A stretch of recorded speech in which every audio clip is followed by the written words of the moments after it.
Assalamualaikum warahmatullahi wabarakatuh. Salam sehat dan bahagia Bapak Guru hebat. Perkenalkan, nama saya Muhammad Oki Hartono. Saya merupakan calon guru penggerak angkatan ke-8. Saat ini saya bertugas di SLB Negeri 1 Sungai Pagu, Kabupaten Solo Selatan, tepatnya sebagai guru pendidikan agama Islam.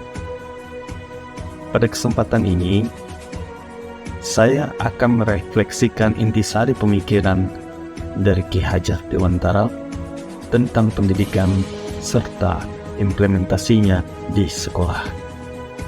Ki Hajar Dewantara memberikan pemikiran tentang dasar-dasar pendidikan. Menurut Ki Hajar Dewantara, pendidikan bertujuan untuk menumbuh kembangkan kodrat yang ada pada anak-anak, agar mereka mencapai keselamatan dan kebahagiaan yang setinggi-tingginya.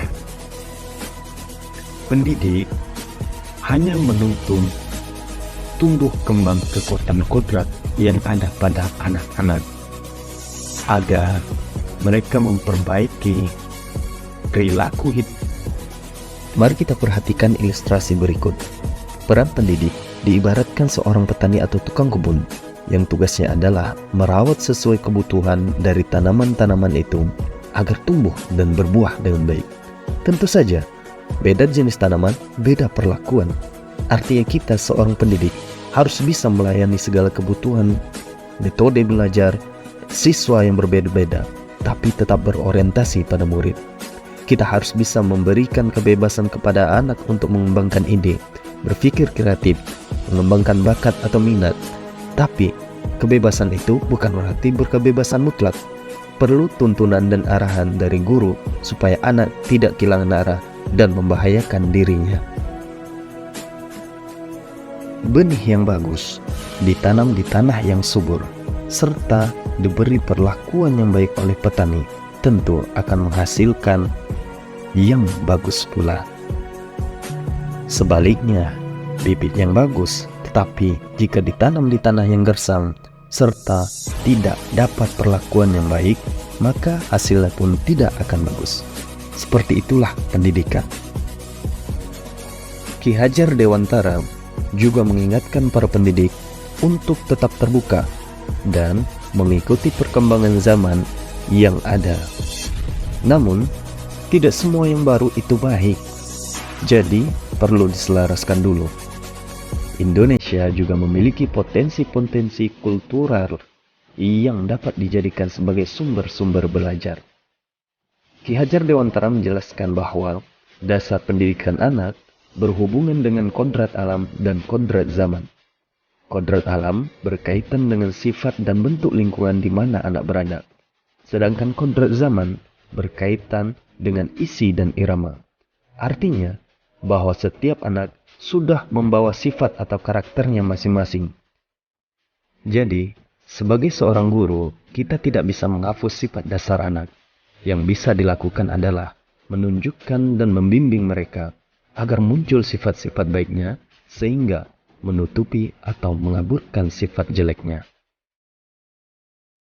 Kodrat zaman bisa diartikan bahwa kita sebagai guru harus membekali keterampilan kepada siswa sesuai zamannya, agar mereka bisa hidup, berkarya, dan menyesuaikan diri.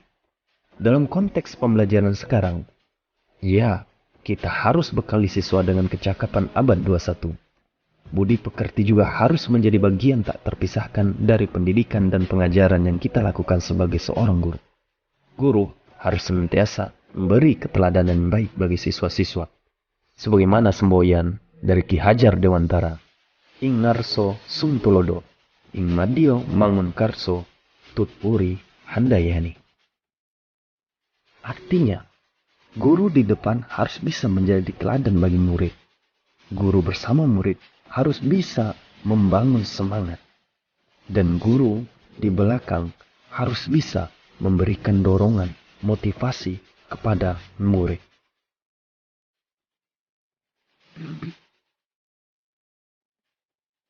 Apa alasan penerapan ide atau pemikiran Ki Hajar Dewantara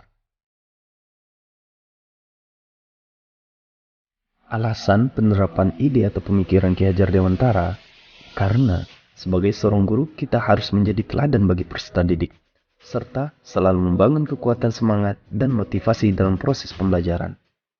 Dan di belakang beri dorongan untuk peserta didik. Bagaimana mendemonstrasikan hasil penerapan ide atau gagasan terkait pemikiran Ki Hajar Dewantara secara kontekstual? Mendemonstrasikan hasil penerapan ide atau gagasan terkait pemikiran Ki Hajar Dewantara secara kontekstual bisa kita lakukan di sekolah seperti berikut ini. Memdayakan 5S setiap hari di sekolah.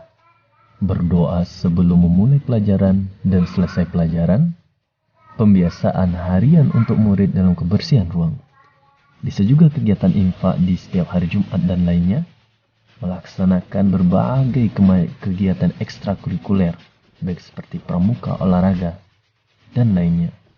Bisa juga dalam bentuk pemeliharaan taman di depan ruang kelas masing-masing, pembuatan pupuk dari sampah, dan pengumpulan sampah plastik. Bisa juga menciptakan pembelajaran yang aktif dan menyenangkan dan berpihak pada murid.